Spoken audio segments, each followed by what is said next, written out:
네, 페이퍼 리뷰 364번째 발표 시작하도록 하겠습니다. 오늘 제가 발표드릴 논문은 Visual Synthesis Pre-Training for Neural Visual World Creation이라는 논문이고요. 줄여서 누아 혹은 여와라고 부릅니다. 마이크로소프트 리서치 아시아랑 베이징 대학교에서 공동 연구했던 연구이고요. 사실 아직 이게 코드 공개가 안 돼 있는데 벌써부터 스타 수가 2,000개가 넘을 정도로 많은 관심을 받고 있는 연구이고, 또 저도 이거 이름이 왜뭐 누아 이렇게 있는지, 뭐 누아 누바 이렇게 있는 것 같은데 찾아보니까 여와라는 게 중국 신화에 있더라고요. 그래서 중국 신화에서 사람을 만든 걸로 알려진 여신이 여와인데, 이게 좀 제너러티브 모델 관련된 거니까 마치 달리처럼 이렇게 이름을 여와라고 붙인 것 같습니다. 또 마이크로소프트 아시아에서 한 연구라서 이렇게 동양풍으로 이름 지었던 것 같아요. 네, 인트로덕션부터 좀 시작하도록 하겠습니다. 먼저 오토리그레션 모델이 비주얼 신테시스 영역에서 좀 좋은 성능을 보여주고 있다는 건 이제 작년이죠. 작년 달리를 시작으로 많은 분들이 공감하실 것 같습니다. 특히 인터넷에는 정말 많은 사진들이 있기 때문에 이걸 다 학습시킬 수 있으면 정말 좋은 제너러티브 모델을 만들 수 있을 거라는 기대를 많이들 하고 있었고, 근데 오토리그레신 모델이 뭐 장단점이 다들 있지만 오토리그레신 모델 같은 경우에는 덴시티 모델링이 익스플리시트해서 얼마나 학습이 잘 되는지 딱 모니터링 가능하다는 점, 그리고 학습이 좀 안정적이 다른 제너러티브 모델 종류에 비해서 안정적으로 학습할 수 있다는 점에서 라지 스케일 데이터셋을 성공적으로 학습을 시켰고, 그렇기 때문에 아래 그림과 같이 좀 새로운 테스, 테스크나 새로운 프롬프트에 대해서도 다양하게 만들 수 있는 능력이 있어서 프랙티컬하게도 많이 쓸 수 있을 거라는 기대를 가지고 많은 사람들이 연구를 하고 있는 것 같습니다. 네, 이런 오토리글션 모델 너무 많이 제가 사실 오토리글션 모델링만 거의 발표하는 것 같아서 좀 중복되지만 간단하게 리캡해보면 거의 오토리글레이션 모델 어떻게 보면 한계고 어떻게 보면 요즘에 좀 자리 잡아버린 방식인데 투 스테이지 프레임워크 사용을 하고 있고요. 먼저 퍼스트 스테이지에서 이 픽셀 레벨에서 뭐 하나하나 오토리글레이션 모델링을 하면 너무 계산이 방대해지고 하이 레졸루션 이미지를 못 만들기 때문에 스테이지 1에서 압축하는 방법을 배워서 픽셀을 좀 더 저차원의 또 작은 레졸루션의 코드로 압축하는 벡터 퀀타이즈드 베리에이션 오토인코더를 학습시킨 다음에 이미지를 코드로 바꿔놓고 즉 디스크릿 레프레젠테이션으로 바꿔놓고 스테이지 2에서 그 코드들 위에서 오토 리그레션 모델링을 하는, 즉 인풋 어떤 뭐 라이언 이미지가 있으면 얘를 이런 식으로 코드들의 조합으로 만들어 놓고 이 코드들 위에서 뭐 17, 5, 8, 31, 112 이런 식으로 순서대로 다음 코드가 뭐가 나올지를 예측하면서 학습을 하게 됩니다. 이렇게 학습을 시킨 다음에 샘플링 할 때는 이 오토리레이션 모델을 가지고 랜덤하게 이제 학습한 디스트리뷰션을 바탕으로 코드들의 시퀀스를 만들고 얘를 이제 리쉐입하고 다시 이제 학습시켰던 VQVA의 디코더로 이미지 도메인으로 바꿔서 이미지를 만들게 됩니다. 가장 많이 쓰는 모델 중 하나는 립스 2016년에 발표됐었던 VQVA이고요. 그래서 리컨스트럭션 로스. 이것만 있으면 사실 오토인코드랑 똑같은데 이제 중간에 코드로 바꿔주기 위해서 코드북이라는 걸 두고 중간에 있는 피처를 그대로 디코더로 보내주지 않고 오토인코더에 디코더로 보내지 않고 코드북에 있는 피처들로 바꿔가지고 디코딩을 하게 됩니다. 이 코드북은 중간에 있는 피처들의 뭐 K-민즈 클러스터링 을 통해서 업데이트돼서 최대한 중간에 있는 피처들을 잘 근사하도록 이 그림 보시면 이해가 쉽겠지만 실제 피처들이 이런 식으로 박혀 있는데 코드들은 이것들을 다 표현하지 못하고 그 중간쯤에 위치해 있겠죠. 이런 코드들을 이용해서 근사를 해서 디코딩을 한다는 점. 이렇게 되면 당연히 리컨 퀄리티는 떨어지는데 중간에 있는 바틀넷 피처를 디스크릿한 코드로 표현을 할 수 있어서 스테이지 2에서 크로스 엔트로피로 학습을 할 수 있게 됩니다. 그런 식으로 안정적인 학습을 가져가고 있고요. 요즘에 가장 많이 쓰는 건 VQGAN이고 이건 형민님께서 발표를 해주셨는데 VQVA랑 똑같은데요. 똑같은데 두 가지만 추가한 겁니다. 첫 번째로 perceptual loss, 두 번째로 패치겐 디스크리미네이터를 추가해서 갱 로스를 추가했습니다. 그래서 단순히 리컨스트럭션 로스로만 학습되는 게 아니라 이 리컨스트럭션 한 이미지가 얼마나 perceptually 높은 퀄리티를 가지고 있는지에 대한 로스, VGG를 이용해서, 그리고 겐을 이용해서 실제 이미지랑 리컨한 이미지가 얼마나 구분이 힘든지를 통해서 조금 더 perceptually high quality 이미지를 리컨스트럭션을 하고 있습니다.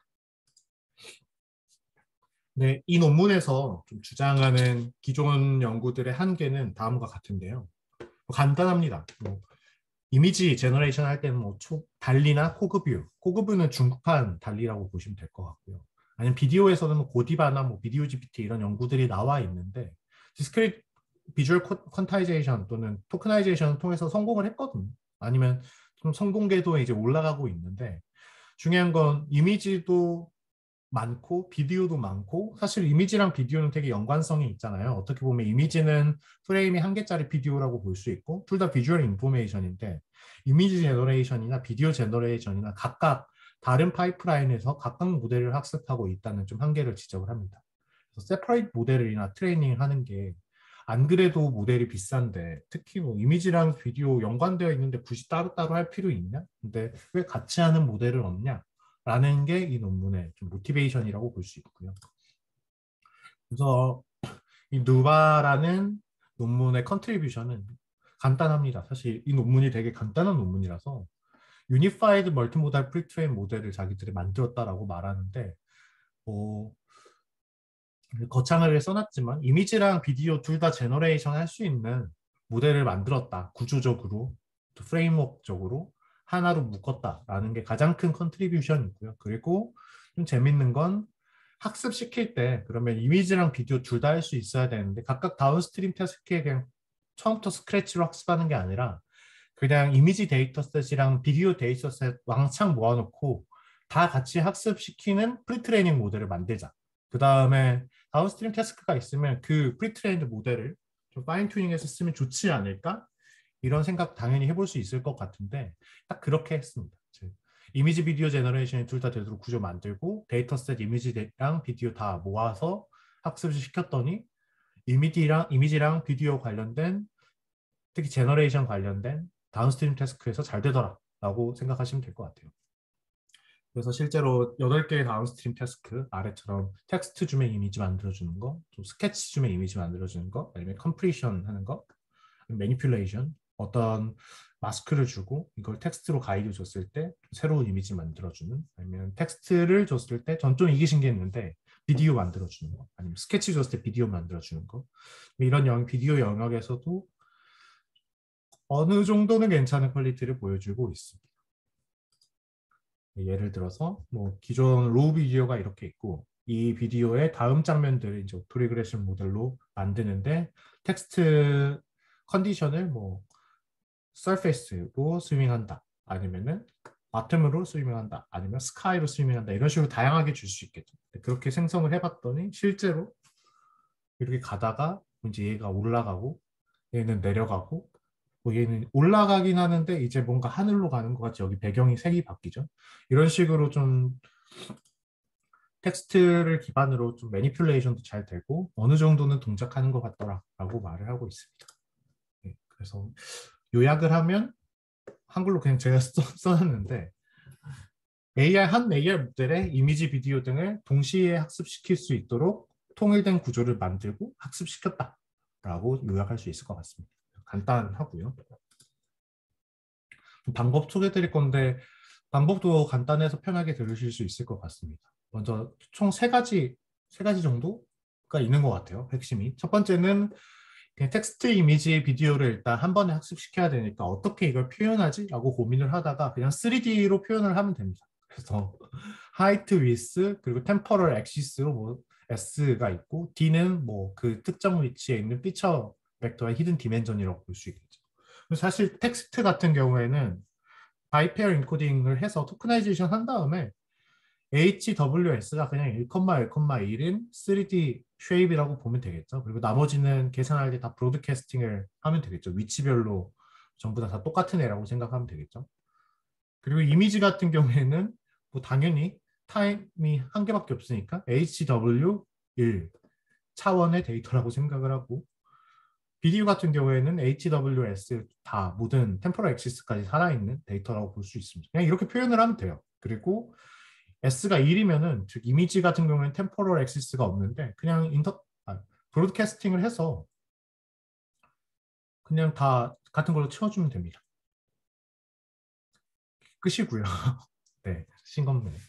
근데 뭐 여기에서 좀 기존 연구랑 다른 점은 기존 비디오 GPT나 비디오 제너레이터라는 논문이 있었는데 여기에서는 비디오를 코드로 바꿀 때 VQVA를 쓰긴 쓰는데 3D 컨볼루션 이런 식으로 썼거든요. 근데 여기에서는 그냥 이미지랑 또 같이 처리해야 되니까 이미지 도메인에서 학습한 VQVA, 정확히는 VQCAN을 이용해서 그냥 모든 프레임마다 이미지라고 생각을 하고 코드로 바꿔줘서 최종적으로 코드로 표현해줬다. 이 정도 좀 차이가 있고요. 네, 이게 끝이고요. 그래서 어쨌든 텍스트, 이미지, 비디오 전부 다 코드 그리고 거기에 대응되는 코드의 피처 벡터, 임베딩으로 표현을 해줄 수 있고 그 표현해준 데이터는 다 3D 쉐입을 가지고 있다라고 생각하시면 될 것 같아요. 이제 이렇게 표현하고 트랜스포머 디코더를 통하든 뭘 통하든 어쨌든 오토레그레션 모델을 학습을 해야 되는데 사실 3D까지 갔을 때 그냥 가장 큰 단점은 가장 큰 문제점은 그냥 계산 비용이거든요.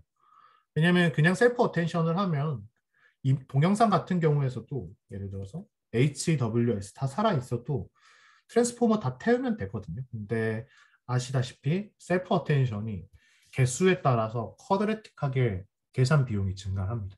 그래서 이런 것들 좀 줄이기 위해서 기존에도 스파스 어텐션이라는 많은 연구들이 진행되고 있었는데 여기에서도 그런 종류의 어텐션을 하나 좀 제안을 합니다.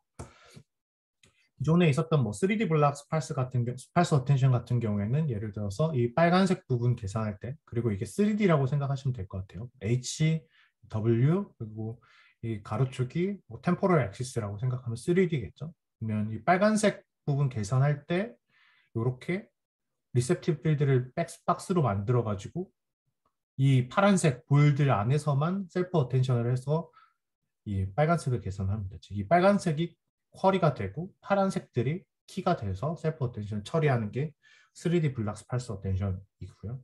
달리나 아니면 다른 요즘 많이 사용하고 있는 게 액슈얼 어텐션 많이 사용하는데 액슈얼 어텐션 같은 경우에는 이 빨간색 부분 계산할 때 얘랑 같은 축에 있는 애들끼리만 계산을 하거든요. 그래서 얘가 쿼리가 됐을 때 Y축으로 위에 있는 애, X축으로 뭐 옆에 있는 애, 그리고 뭐 T축 아니면 G축으로 이렇게 그 전에 있었던 시간들에 대해서 액시얼 어텐션을 합니다. 이렇게 되면 그 쿼드레틱한 코스트가 X 뭐 N 제곱에서 N 로그로 줄어든다고 저는 알고 있고요.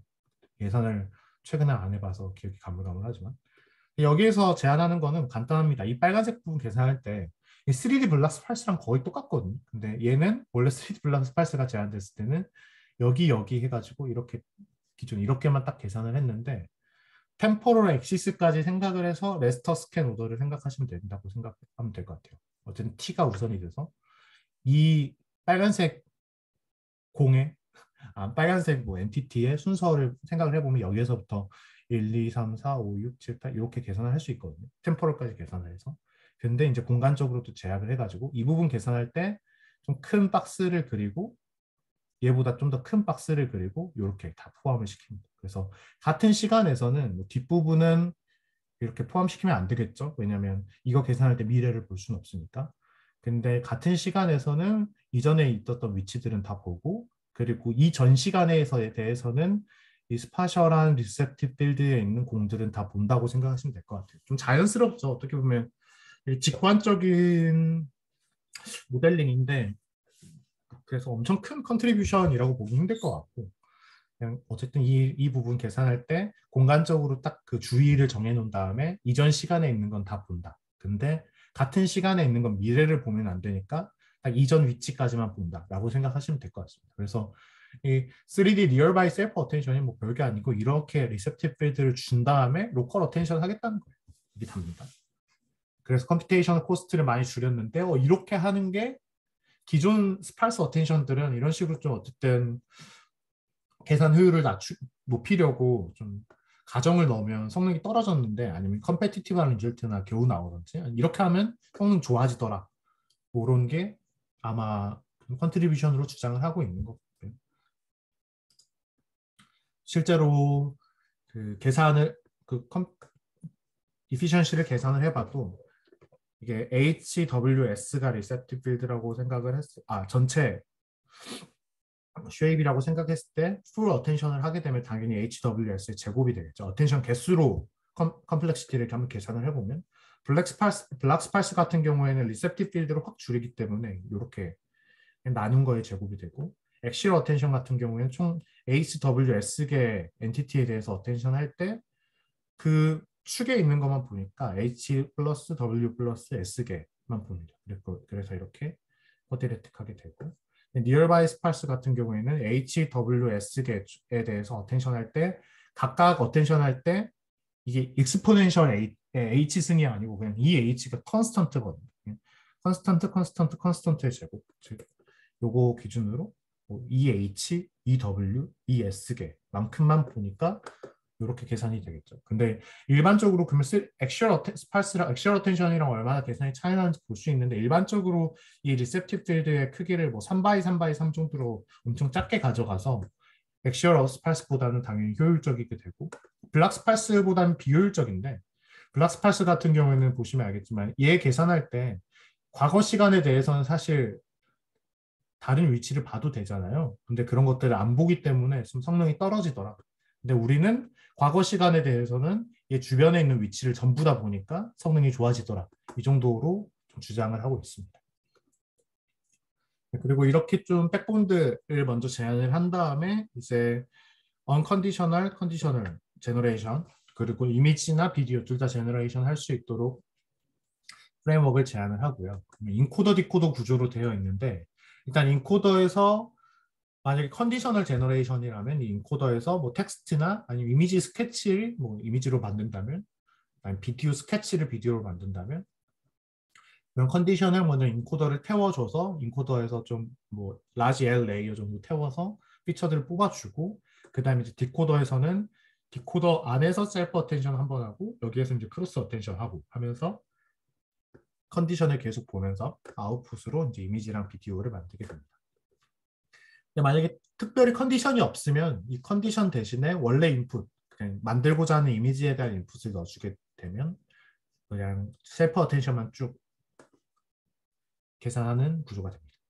실제로 논문에 나와 있는 그림을 보면 이렇게 나와 있고 좀 이 그림이 복잡해가지고 따로 제가 한번 그려봤고 예를 들어서 뭐 텍스트, 스케치 등이 컨디션으로 들어갈 수 있는데 이렇게 컨디션으로 들어가는 경우에는 일단 별도의 인코드를 둬서 코드로 바꾼 다음에 몇 레이어 태워줘서 피처를 뽑아주고 스케치 같은 경우에는 2D 똑같이 여기에서도 3D 니어바이 어텐션을 쓰는데 인코더 같은 경우에는 굳이 미래를 막을 필요는 없죠. 마스킹을 할 필요 없으니까 그냥 이렇게 똑같이 마치 컨볼루션처럼 그냥 어텐션을 계산을 하되 로컬리티만 고려해서 어텐션을 쳐주고요. 이렇게 피처를 뽑으면 디코더에서는 셀프 어텐션 하면서 컨디션에도 크로스 어텐션 이렇게 해주면서 계속 계산을 해주고 최종적으로 이미지나 비디오가 나온다라고 생각하시면 될 것 같아요.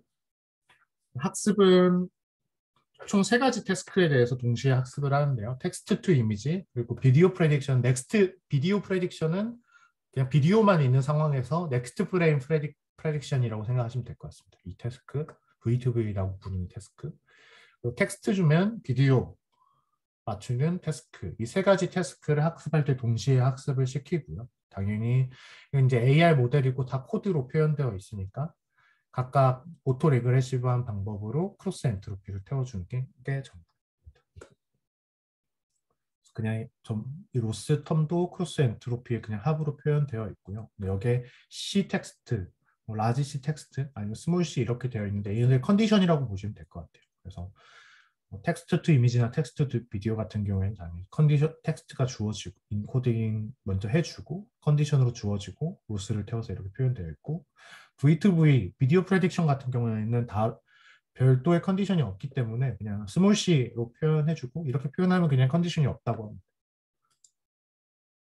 실험 보시면 실험이 사실 거의 핵심인데요. 네, 그러면 어떻게 얘네들을 학습하냐 했는데 일단 요즘 텍스트 투 이미지에서 가장 많이 사용하는 컨셉추얼 캐션 3밀리언, 총 2.9 밀리언 이렇게 텍스트 이미지 페어가 공개되어 있는데 요거는 텍스트 투 이미지로 사용을 하고 모멘츠 인 타임은 이 727K 비디오가 있는 데이터셋이라고 하고 그 베이텍스라고 읽어야 되나요? 요 데이터셋 텍스트 비디오 페어가 있더라고요. 결국에 이렇게 텍스트 이미지 페어나 텍스트 비디오 페어 데이터셋들이 공개되어 있어서 그냥 얘네들을 이용해서 학습을 했습니다.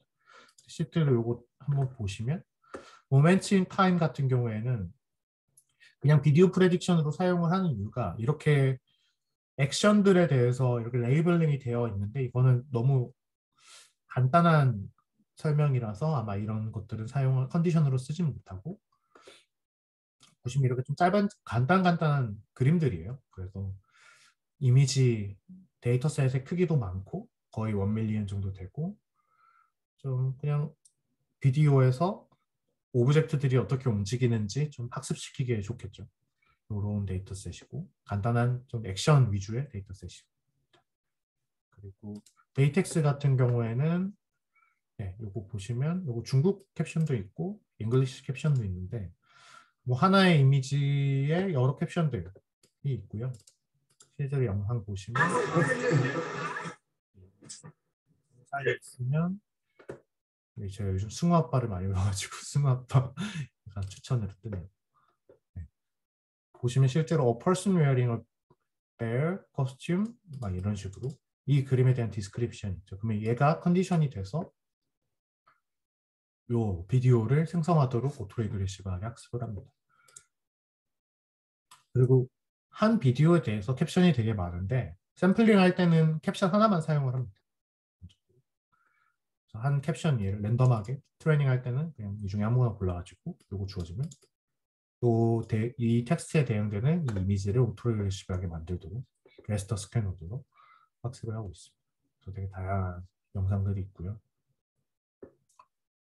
또 스테이지 1 모델 같은 경우에는 256, 256 이미지를 32 x 32 코드로 축소한 거나 아니면 336 x 336 이미지를 1 x 1 코드로 축소한 모델을 쓴다고 합니다.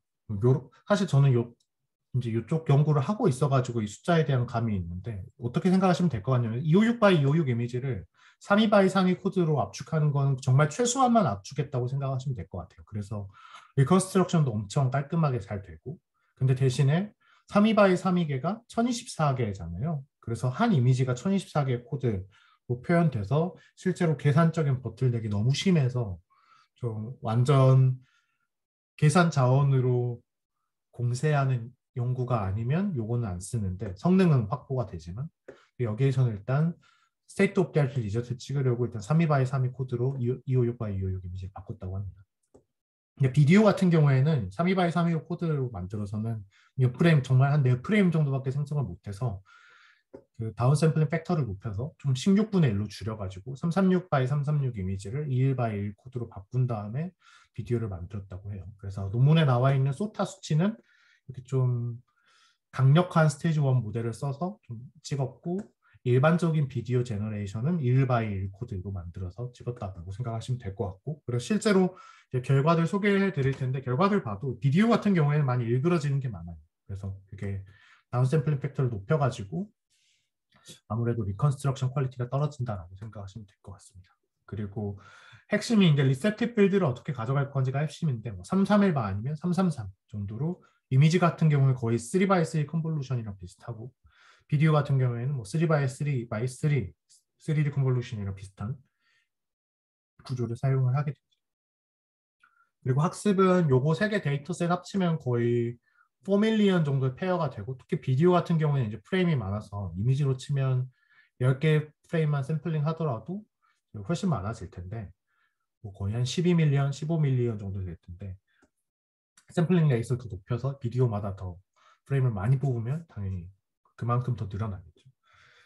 근데 A100 GPU 64개를 2주 동안 학습시켰다고 합니다. 배치 사이즈는 128이고 모델 사이즈는 870밀리언 파라미터입니다. 그래서 870밀리언 파라미터는 A100 GPU에 올라가고도 좀 충분히 남는 정도의 모델 크기거든요. 그래서 달리 같은 경우에는 A100 GPU에 모델 한 개가 안 올라가서 A100 GPU 8개짜리 모델을 쪼갠 다음에 올리고 노드끼리 통신할 때는 파워 SSD나 이런 어려운 방법들을 썼었는데 여기 같은 경우에는 이 크기 자체는 되게 작은 크기입니다. 그래서 A100 GPU에 올라가고 그냥 한 GPU당 배치 사이즈 2씩 올려서 처리를 하는데 128로 키우기 위해서 64 GPU 정도 사용한다고 생각하시면 될 것 같습니다. 그렇게 2주 학습했고 저는 좀 궁금한 게 제가 돌려봤을 때는 870밀리언 파라미터 정도가 되면 사실 보틀넥이 모델이나 이런 것보다 네트워크 보틀넥이 심하거든요. 즉 디스트리뷰티드 데이터 패러를 할 때 노드끼리 통신을 해야 되는데 모델 사이즈가 커지면 보내야 될 그레디언트의 크기도 커지니까 사실 그냥 데이터 패러를 할 때 웬만해서는 속도 스케일업이 안 되더라고요. 근데 여기에서는 어떻게 처리했는지 좀 자세하게 나와 있지는 않습니다.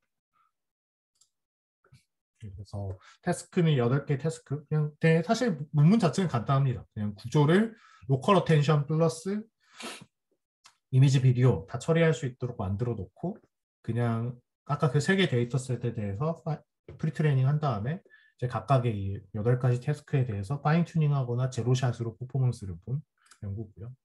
먼저 텍스트 투 이미지를 보기 위해서 MS 코코 데이터셋에서 파인 튜닝을 해서 그 다음에 생성된 걸 그대로 쓰는 게 아니라 클립 리랭킹을 써서 성능을 뽑았다고 합니다. 클립 리랭킹은 세턴스를 제가 60분의 1로 적어놨는데 60장을 텍스트가 주어지면 일단 60장을 만들고 그 중에서 클립을 이용해서 그 주어진 텍스트랑 만든 이미지 사이에 시밀러리티가 가장 높은 샘플 하나만 고르는 겁니다. 그래서 60개 중에 한 개씩 계속 고르면서 이미지를 만든 거고요. 그래서 성능 보시면 FID 뭐 요것들은 뭐 가우시안 필터링을 먹인 FID일 텐데 그냥 FID가 보시면 뭐 달리가 27.5, 코구브가 27.1 이렇게 나오고 겐이 막 9.3 이렇게 나왔는데 파인 튜닝 해보니까 우리들은 뭐 12.9 정도 나온다. 그리고 클립 스코어는 뭐 0.4329로 가장 높고 이 FID 이제 1, 2, 3, 4, 8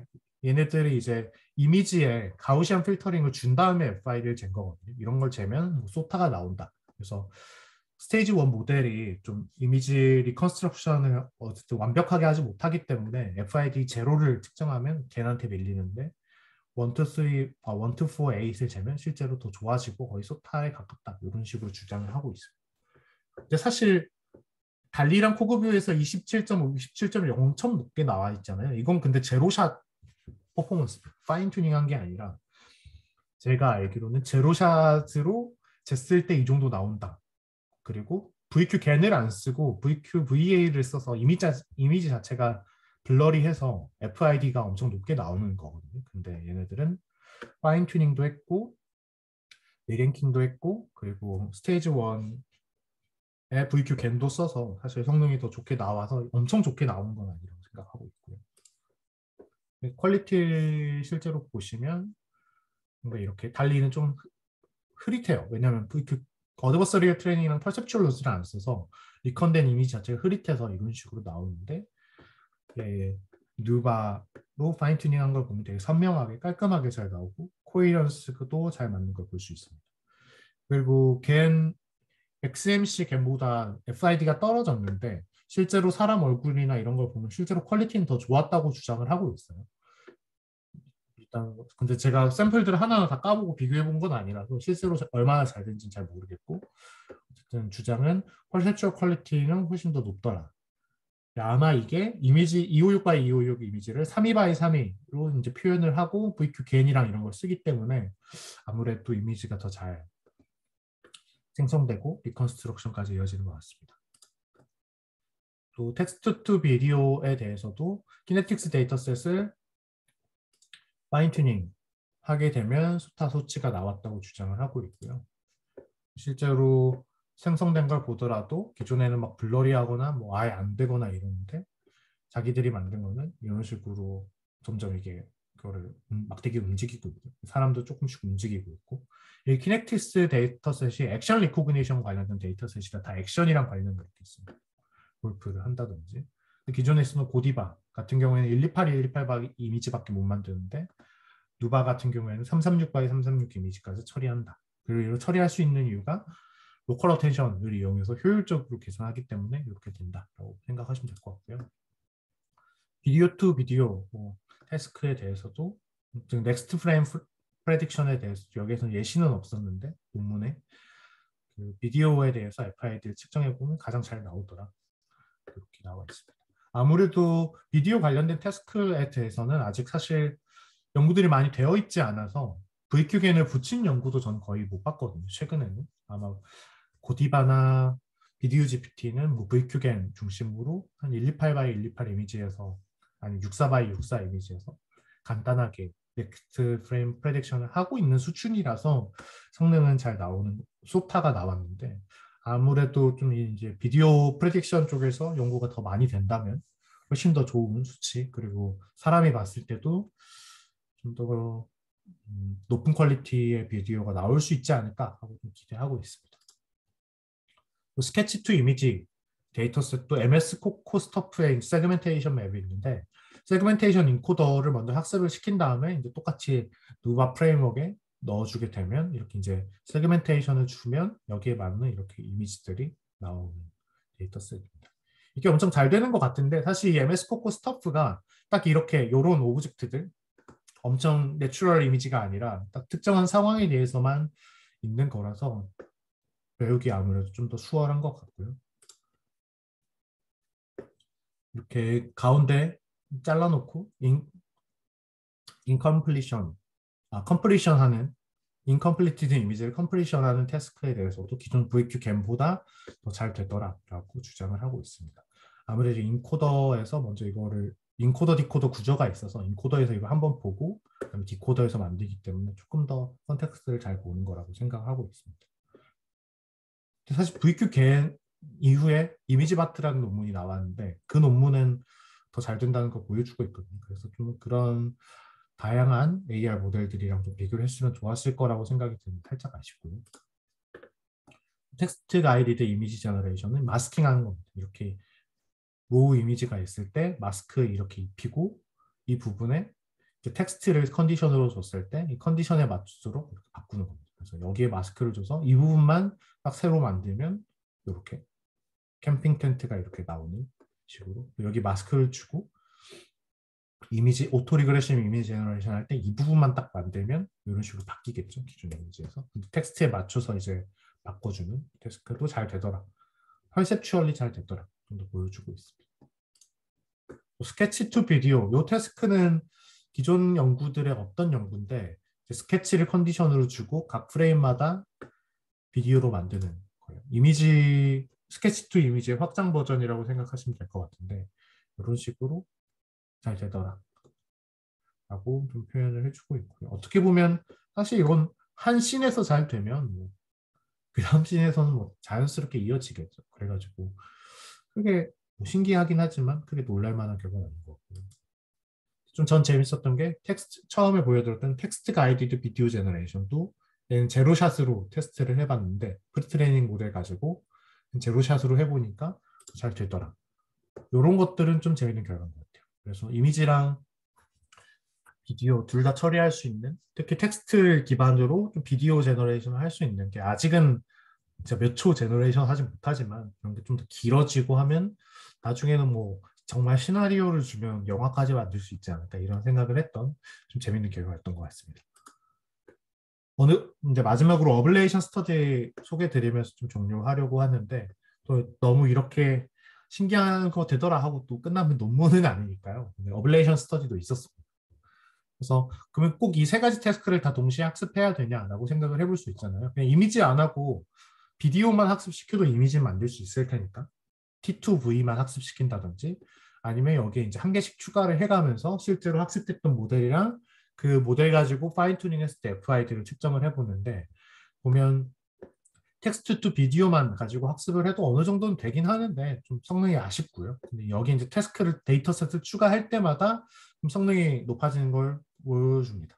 보시면 그냥 T2V에 T2I를 추가하면 좀 나빠지거든요.